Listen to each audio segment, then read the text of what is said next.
10 सितंबर 1965 पाकिस्तान का सियालकोट सेक्टर। एक तरफ जमीन पर पाकिस्तान की खतरनाक आर्टिलरी आग उगल रही थी, तो दूसरी तरफ आसमान से भारतीय वायुसेना के मिस्टियर जेट्स उन पर मौत बनकर मंडरा रहे थे। टारगेट लॉक था, मिसाइलें दागी जा रही थी, लेकिन तभी बाजी पलट गई। दुश्मन की एंटी एयरक्राफ्ट गन का एक गोला सीधा एक इंडियन फाइटर प्लेन के इंजन में जा लगा। कॉकपिट में आग भर गई, लेकिन प्लेन के हवा में बिखरने से ठीक कुछ सेकंड पहले पायलट ने इजेक्शन सीट का लीवर खींच दिया। हवा में एक पैराशूट खुला, लेकिन असली खतरा तो अब शुरू होने वाला था। वो पायलट अभी जमीन को छू भी नहीं पाया था कि नीचे खड़ी पाकिस्तानी फौज ने उस पर राइफल से फायरिंग शुरू कर दी। पाकिस्तानी सैनिक गन्ने के खेतों में उस निहत्थे भारतीय को शिकार बनाने के लिए दौड़ पड़े। चारों तरफ दुश्मन, बदन पर चोट। सिचुएशन ऐसी थी कि बचना नामुमकिन था, लेकिन इतिहास गवाह है कि भारतीय फौजी तब और खतरनाक हो जाता है जब वो अकेला होता है। ये कहानी है उस जाबाज पायलट की, जिसने दुश्मन के घर में गिरकर पूरी पाकिस्तानी आर्मी को चकमा दिया और 24 घंटे से भी कम समय में पैदल चलकर वापस अपने वतन, अपने भारत लौट आया। साल 1965। भारतीय सेना और पाकिस्तानी सेना के बीच एक भीषण युद्ध चल रहा है। जंग अपने चरम पर है। युद्ध के 4 दिन बीत जाने के बाद भारतीय सेना को आदेश मिलता है कि लाहौर पर कब्जा किया जाए, लेकिन यह काम बिल्कुल आसान नहीं था। इस रास्ते में सबसे बड़ी रुकावट थी इछोगिल नहर, जिसे पाकिस्तान ने 1950 में बनवाया था। यह नहर भारतीय सेना की आगे बढ़ने की राह में दीवार बनकर खड़ी थी। नहर पर एक पुल मौजूद था और उसी पुल के सहारे सेना को आगे बढ़ना था, लेकिन उस पुल में पहले से ही डायनामाइट लगा हुआ था। इस नहर के पीछे घने जंगलों और गन्ने के खेतों की आड़ में पाकिस्तान ने अपनी सबसे घातक आर्टिलरी छिपा रखी है, अमेरिकन 155 मिलीमीटर हाउजर तोपें। ये तोपें आग उगल रही हैं। भारतीय सेना की इन्फेंट्री और टैंक रेजिमेंट्स पर लगातार गोले बरस रहे हैं। हमारे जवान आगे बढ़ने की कोशिश कर रहे हैं, लेकिन ये अदृश्य दुश्मन जो झाड़ियों के पीछे छिपा बैठा है, उन्हें टिकने नहीं दे रहा। आखिरकार भारतीय सेना ने इन आर्टिलरी को नष्ट करने के लिए भारतीय वायुसेना की मदद लेने का फैसला किया। इसकी सूचना आदमपुर एयरफोर्स स्टेशन को दे दी गई। जालंधर के पास आदमपुर एयरबेस में स्क्वाड्रन लीडर टीपीएस गिल 3 युवा पायलट्स को ब्रीफिंग दे रहे हैं। इन 3 में से एक है फ्लाइंग ऑफिसर दारा फिरोज चिनॉय, उम्र महज 21 साल। पारसी समुदाय का ये नौजवान आज एक ऐसे मिशन पर जाने वाला है जो इतिहास के पन्नों में दर्ज होने जा रहा है। जेंटलमैन, सिचुएशन क्रिटिकल है। सियालकोट सेक्टर में हमारी आर्मी भारी गोलाबारी झेल रही है। दुश्मन की वो आर्टिलरी हमें हर हाल में खामोश करनी है। इंटेलिजेंस के मुताबिक वो पसरूर के पास कहीं छिपे हैं। हमें नीचे जाना होगा, बहुत नीचे, और उन्हें ढूंढकर तबाह करना होगा। एक बात और, वहाँ का आसमान एंटी एयरक्राफ्ट गन्स से भरा पड़ा है। वो हमारा इंतजार कर रहे होंगे। रिस्क बहुत ज्यादा है। Good luck. ये चारों पायलट अपने अपने डसॉल्ट मिस्टियर फाइटर जेट्स की तरफ बढ़ते हैं। ये फ्रांस के बने विमान हैं जो ग्राउंड अटैक के लिए बेहतरीन माने जाते हैं, लेकिन इनके सामने चुनौती है पाकिस्तान के F-86 सेबर जेट्स और जमीन से आसमान में मार करने वाली तोपें। चारों पायलट पाकिस्तान की तरफ निकल पड़ते हैं। आसमान में उड़ते हुए फॉर्मेशन पाकिस्तान की सीमा में दाखिल होता है। रडार से बचने के लिए ये लोग ट्री टॉप लेवल यानी पेड़ों के ऊपर से बेहद नीची उड़ान भर रहे हैं। अचानक रेडियो पर आवाज आती है, टारगेट इनसाइड 12 o'clock। सामने पाकिस्तान की एक सप्लाई ट्रेन दिखाई देती है जो गोला बारूद लेकर फ्रंट लाइन की तरफ जा रही है। स्क्वाड्रन लीडर गिल का ऑर्डर आता है, एंगेज। मिस्टियर जेट्स गोता लगाते हैं। रॉकेट्स और कैनन की आग से वो ट्रेन कुछ ही पलों में मलबे के ढेर में बदल जाती है। मिशन का एक हिस्सा पूरा हो चुका है। जब पायलट अपने फाइटर प्लेन से भारतीय सीमा में वापस लौट रहे थे, तभी उन्हें बाकी सभी पाकिस्तानी आर्टिलरी दिखाई दे गई, जिनकी तलाश में वो निकले थे, लेकिन वो उन पर बम नहीं गिरा सके, क्योंकि अपने सारे बम वो पहले ही ट्रेन को नष्ट करने में इस्तेमाल कर चुके थे। वापस बेस पर लौटकर रिफ्यूलिंग और रीआर्मिंग का काम बिजली की रफ्तार से होता है। दारा चिनॉय को जबरदस्त भूख लगी है। उन्होंने सुबह से कुछ खाया नहीं है। वो मेस की तरफ भागते हैं, लेकिन वहां काफी भीड़ है। अफरा तफरी मची हुई है। एक वेटर से वो पानी मांगते हैं, लेकिन वो वेटर किसी और ऑफिसर को सर्व करने में बिजी है। क्रू रूम में उनके साथी फिलिप राजकुमार बैठे हैं। वो दारा की हालत देखते हैं और कहते हैं, दारा, ये पानी पी लो, पता नहीं अगली बार कब नसीब होगा। ये एक ग्लास पानी अगले 24 घंटों तक उनकी जिंदगी का एकमात्र सहारा बनने वाला है। फिर वो क्रू रूम से बाहर आए तो उन्होंने देखा कि उनके साथी पायलट अपने अपने फाइटर प्लेन की ओर जा रहे हैं। उन्होंने भी तुरंत अपना फ्लाइंग गियर पहना और अपने फाइटर प्लेन में सवार हो गए। फिर चारों पायलट अपने लक्ष्य को नष्ट करने के लिए दोबारा उड़ान भरते हैं और उसी इलाके में पहुंच जाते हैं जहां उन्होंने पहले पाकिस्तानी आर्टिलरी देखी थी। जैसे ही भारतीय विमान उनके ऊपर पहुंचते हैं, नीचे से जैसे आतिशबाजी शुरू हो जाती है। पाकिस्तान की एंटी एयरक्राफ्ट गन्स का जाल आसमान में फैल जाता है। हर तरफ काला धुआं और विस्फोट। दारा चिनॉय का विमान डाइव करता है। वो अपने रॉकेट्स फायर करते हैं। निशाना सटीक बैठता है, लेकिन तभी एक जोरदार झटका लगता है। ये एक 40 मिलीमीटर एंटी एयरक्राफ्ट शेल का सीधा वार है। कॉकपिट के अंदर लाल बत्तियां जलने लगती हैं। चेतावनी के सायरन बजने लगते हैं। विमान अब एक पत्थर की तरह जमीन की तरफ गिर रहा है।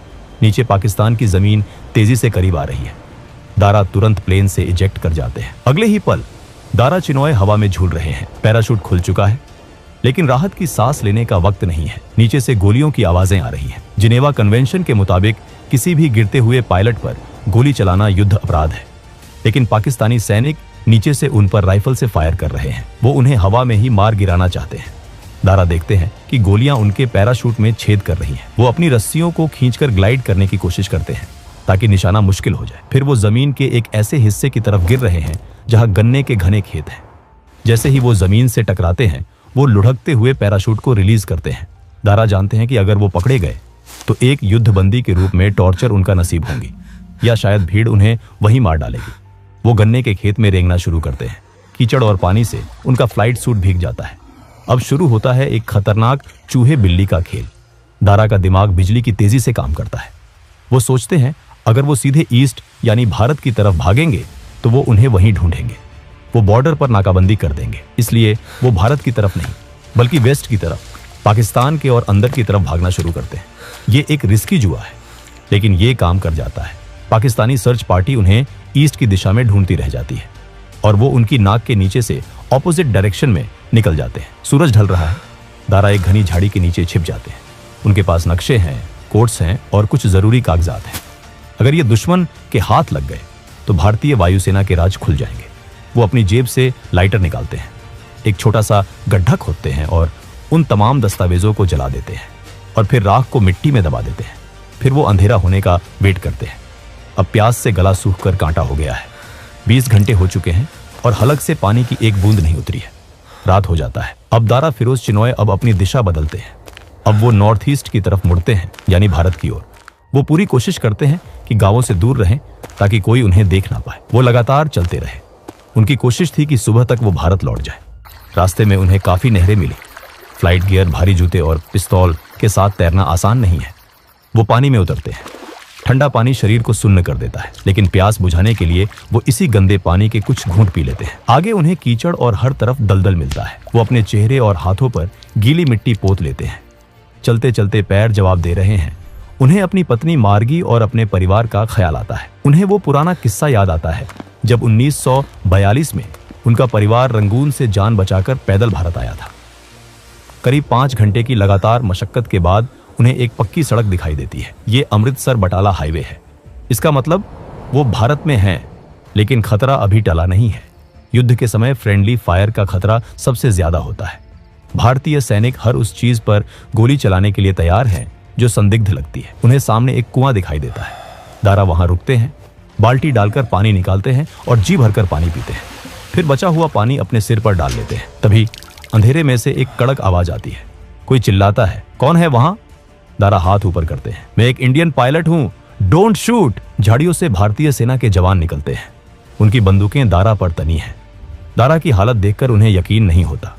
कीचड़ में सना चेहरा, फटे हुए कपड़े, कोई पहचान पत्र नहीं। एक जवान अपनी राइफल की नाल दारा की छाती पर सटा देता है। तभी एक जीप वहां आती है। एक सूबेदार मेजर उतरते हैं। वो दारा को ऊपर से नीचे तक देखते हैं। शक अभी भी बरकरार है, कहीं ये कोई पाकिस्तानी कमांडो तो नहीं जो भेष बदल कर आया है। सूबेदार मेजर इशारा करते हैं, इसे जीप में बैठाओ। दारा जीप की पिछली सीट पर बैठते हैं।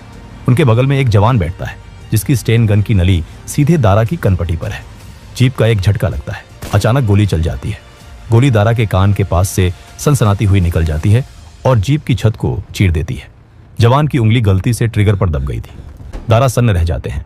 पाकिस्तान की एंटी एयरक्राफ्ट गन्स से बच गए, पैदल चलकर सीमा पार कर ली और अब अपने ही देश में अपनी ही सेना की जीप में मारे जाते जाते बचे। जीप रुकती है, सब बाहर आते हैं। सूबेदार मेजर का हाथ उठता है और एक जोरदार तमाचा उस जवान के गाल पर पड़ता है। बेवकूफ, ध्यान कहाँ है तेरा?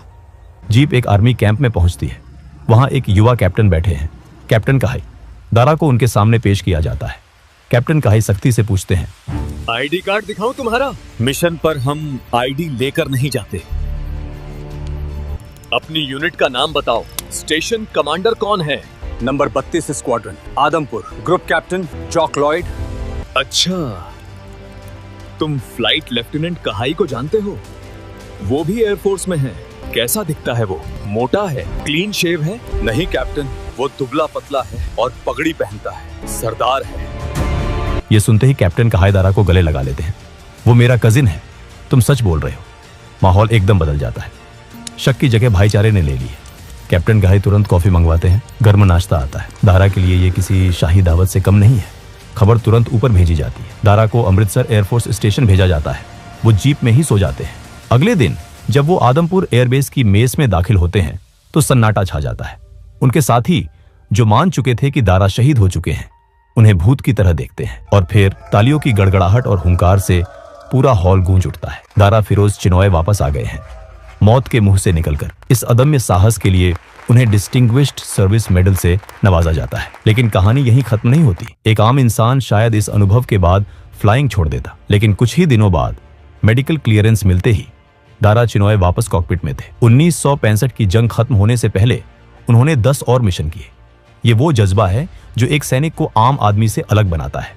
इसके बाद का उनका जीवन भी किसी फिल्म से कम नहीं रहा। 1971 में उन्होंने फिर अपनी सेवाएं दी। 1977 में उन्हें इराक भेजा गया, जहां सद्दाम हुसैन के गढ़ तिक्रित में उन्होंने इराकी वायुसेना के पायलटों को ट्रेनिंग दी। 1987 में एक MiG-21 उड़ाते समय एक पक्षी उनसे टकराया। इंजन फेल हो गया। उन्हें अपनी जिंदगी में तीसरी बार इजेक्शन करना पड़ा। 3 बार मौत को चकमा देना ये किसी चमत्कार से कम नहीं। रिटायरमेंट के बाद भी आसमान ने उन्हें नहीं छोड़ा। उन्होंने टाटा ग्रुप और फिर रिलायंस के लिए कॉरपोरेट जेट्स उड़ाए। रतन टाटा से लेकर अनिल अंबानी तक देश के दिग्गज उद्योगपति अपनी सुरक्षा के लिए इसी जाबाज पायलट पर भरोसा करते थे। दोस्तों, अगर इस कहानी ने आपके रोंगटे खड़े कर दिए हैं, अगर आपको भी भारतीय सेना के इस जाबाज पर गर्व महसूस हो रहा है, तो इस वीडियो को लाइक करें और अपने दोस्तों के साथ शेयर जरूर करें। हमें कमेंट्स में बताएं कि आप किस और वॉर हीरो की कहानी सुनना चाहते हैं। जय हिंद, जय भारत।